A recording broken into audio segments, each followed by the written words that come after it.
Anything else, man, when you deal with energy, man, any type of manipulation, if you use it for good, good. If you use it for bad, just know that the Most High is coming for that ass and will humble you. I speak that from my own experience. When I first started, man, I still remember how brave and courageous, and my eye contact was so powerful that I was like, man, I'm never gonna look away from no motherfucker. Just I fucking motherfuckers left and right. Boom, boom, boom, boom, boom, boom. You look away first. And it was an ego thing, man, because nobody did shit to me. Nobody caused harm. There was no need for that shit. And I checked myself. I checked myself, man. And it had to take me getting kicked out of that gym because this guy started having the spirit of copycat. I talked about it and I said I would never talk about it, but I'd have to explain it to some new viewers. The guy was a personal trainer and was copying my mannerisms, the way I spoke, everything. I was speaking more intellectual at the time. I was carrying myself like a king. Not right now, man. It's a way different type of streak. Every streak that I've had has been different. So on that streak that I had before releasing it, uh, 2023, before I think I had released it in July 23rd, if I believe, man. And I was already at 60 something September, August.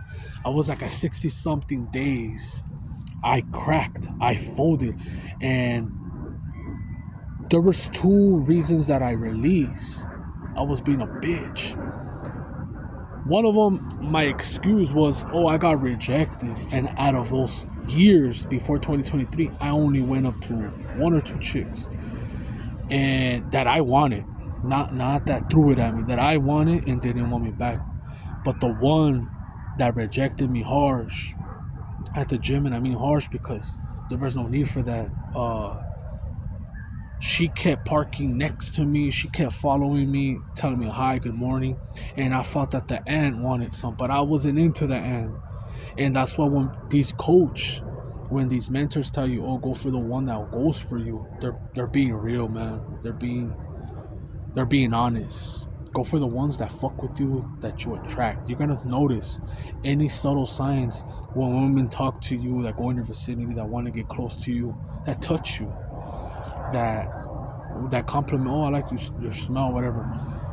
Go for them, even if they're fat. Who gives a fuck, man? I'd rather have a bitch that no one wants to fuck than a bitch that I have to compete with every fucking day inside maintenance and doesn't have a soul for shit. Doesn't have character, no charisma, nothing. It's just, oh, I have a pussy, I have looks, I'm gonna be on my phone, and you better take me out and do all this. I'll take a fat bitch over with a pretty face over anything like that, anytime, any day. I don't have a type. She could be a fat rocker. She could be black, a fat black rocker, man. I've seen them, man. She could be a paisa. She could be an indigenous chick with those dark areolas, man. Dark, that purple. It don't matter with me, man. As long as she stimulates my mind and she could keep a conversation, that's it. That's it.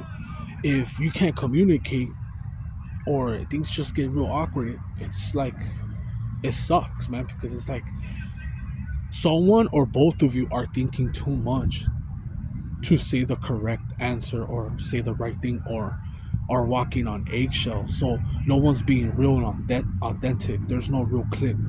There's no spark.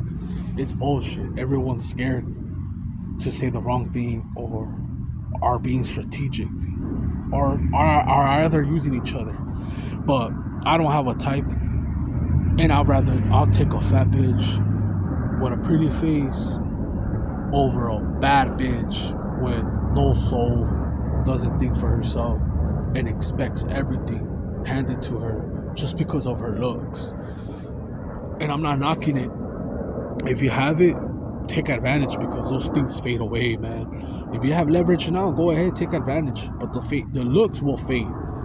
And I'd rather have someone that just fucks with me for me, man. Like, they like who I am, the way I walk, everything, man. They know I like you. You're not perfect, but I fuck with you, you know. And same way, cause you ain't never gonna find no one perfect. It always starts off perfect in the beginning, but little by little you start to see, man, you do that, you do this, man. I never thought in a million years you would say this or act like this. The mask wears off, and then there's levels to it. Once you move in, or she moves in with you, it's another level of, you see a side that you never thought you would see. I have an aunt telling me, man, I never knew who your uncle was. I thought I knew who he was. I never knew who the fuck he was. And when she said that, I felt that. I was like, damn. And a lot of people get the carpet pulled under them.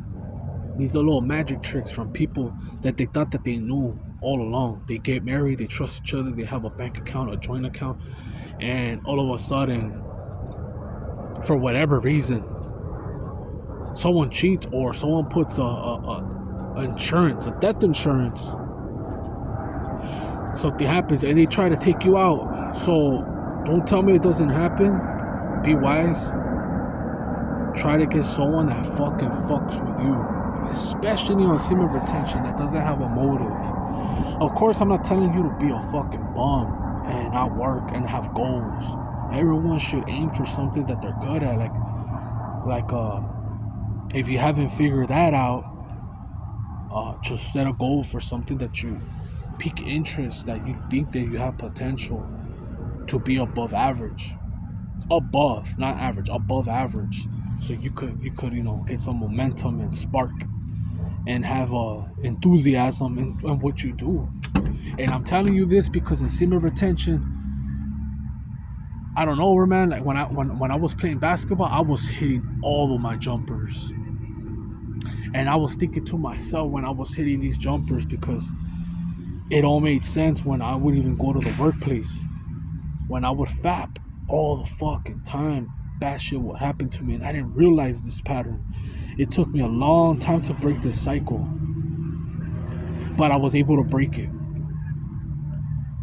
No one ever told me, hey man, you're going through this and that because you're addicted to corn and you're addicted to fapping and your fucking mind is polluted and you have no goals and you're driving a car with no map and no direction. No one's gonna save you, no one's gonna tell you. And so I started seeing these videos of some real brothers, and I mean brothers because most of the content creators were African American, man. Most, not 100%, but most of them. And I salute them. And I'm talking about 2016 and like through 2020. Those motherfuckers opened my eyes. They opened my eyes, and I was like, man, they were being real and they were being authentic. I didn't really give a fuck that they released. I never judged them, you know. You could troll, you could make a troll account here and there. Who gives a fuck? But that doesn't affect me. If you fucking bust a gallon, bro, it doesn't affect me. But you know that there's consequences, and no one's gonna always be like Nikola Tesla. No one's gonna go that many years or die a virgin. It's very rare. And if you're a virgin, man, you should feel proud. I don't give a fuck how you look, what race you are, because the world is contaminated, and we're in a world where even if you've been contaminated like me, that already had sex, when you go many years without a female and you do the right things, it shows. And you don't have to flex. You don't have to show off. People, like, they're attracted. It's like something in the air. Like, that person's being righteous. That person's right. I can't touch them. And I've seen it many times. I've walked in the night. I've been through some fucked up areas, and no one stepped up to me and fucked with me. But it's not an everyday thing. And I also haven't been righteous to the degree that I could be, because no one's perfect, man. So I don't take it personal when someone tells me, hey man, you did this, because I know that you commit sins too. And it's even worse when you're you're held more like your accountability is higher. You're held more accountable when you are a Christian, when you are preaching the gospel. That's why I never took that gig when I had a pastor tell me. I've had two pastors come to me, but the last one, it felt real. But the only thing that made me not do it, I think, was because it involves money. And when it has God in it and money, I don't want to be like, I don't want the karma that comes with it, man. I don't want to ask people for money if I'm a pastor or a fucking preacher, whatever. Like, and you live there and that's what you live off. This guy told me, man, I'm 72, my wife's 74. They didn't look their age. They didn't take the jab, and I fucked with them. And he said, man, I see potential in you being able to tell your stories and intrepid the gospel in your way. And, he was telling me everything that I want to hear, but I know that he was being genuine. But it's the money part. I go there, and then all the family members, it was in my head, they start, oh, you're doing it for money. A real person of God does not charge. And it's like, how do you live? How do you live if you don't work and you just right there in that church all day, man, preaching? Like, how do you do it? Like, that's how I know that there's wolves in sheep's clothing. There's people just taking the money. They have a part-time. They don't pay taxes, and they find ways. And I don't knock it, but I don't want to be held accountable for that. Like, I don't want to emerge and have a bond or tether where it involves money with God, and he uses that against me. Like, I'd rather him use that other things. Hey, man, you cursed, or you drove drunk and you hit this person, or you were bad to this person. I would rather have that than him tell me, hey, why did you use my name and take money? Why? I don't know. I just don't. I feel like there's some guilt. So I didn't proceed. I didn't follow through with that. It always stayed in my mind, because I always said, fuck, maybe that was my calling, man. Maybe I was meant to talk to these people and not about semen retention. Now, I also like that I don't hold myself accountable to a high standard, because I'm not religious. I believe in the word of God, but I don't live by it every day, because I'm not perfect, man. I've never been baptized Christian. I was baptized Catholic. And when you start to find out all these truths or hidden truths of like the history, I'm just going to show you an example, man. You could write in a comment section, bro, if you know more than me. I'm welcome to learn. I don't know all the answers. I'm just speaking from my experience.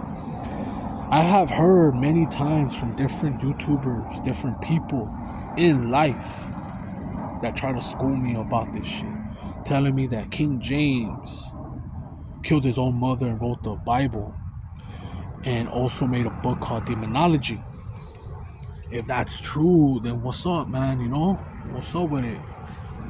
I'm still not knocking the word of God. I'm still not saying that Jesus wasn't real. I'm not saying none of that. I'm not saying that Enoch, all that, Moses didn't happen. I'm not saying that, man. I'm just saying that. How does a guy like that influence the world, and then you say you're part of that? Like, okay, I'm this, man, I'm that. And then when the real time comes and people ask you, and it's time to give up your life, and then they say, I'm not from there, I don't claim that. You understand me? Like, in Nigeria, if you're a Christian, they're in the front lines. They're getting slaughtered right now, bro. In China, they have these centers where they brainwash you. I don't give a fuck if you're a Muslim or not. They brainwash you, and they tell you that there's no God. They've changed the word of God, the Bible, many times. You can't even buy a fucking Bible or North Korea. You understand me, bro? You understand what I'm saying? So when it comes here, because it's gonna come. I'm telling you right now. You're like right now, oh, this motherfucker's crazy. This guy's just yapping out of his ass. I'm telling you right now, bro. When it comes here in America, because it will hit the soil, bro. Yes, we have guns, we have all this shit, right? But a lot of countries are gonna be gunning for us. When they come and they start saying, man, if are you Christian or not? Because we're gonna start slaughtering your ass. You're gonna see a lot of motherfuckers bitch out and claim that they're not. When the whole time they were judging everyone. And that's why I don't rebuke or I don't say nothing about the word of God, because they show you the examples of like Peter, man, how he rejected and neglected him 3 times. So there's gonna be a lot of people doing that. And all I'm saying is that I'm not saying or claiming I'm this or that, but I believe in the Most High, man. I believe in Yahweh, and I could call him Jesus. And someone could say, hey, bro, that letter J wasn't, but it's a synonym. That letter J did not exist. And I'm telling you because of my experiences. I have prayed to it. I have been in hell in my dreams. And I've said it with my mind. I've had paralysis, and it has taken me out. And not all the times was I able to say Yahweh. In the mind with telepathy, I've done it with Jesus, and it has helped me. That's why I see the power in that word. His name, he's powerful. You know, you might believe in Oshun, and I respect that, man. That's on you, man. You might believe in other shit, man. I respect that, bro. That's on you. I'm just telling you my experience before I ruffle any feathers. But enough of me talking. I'm out.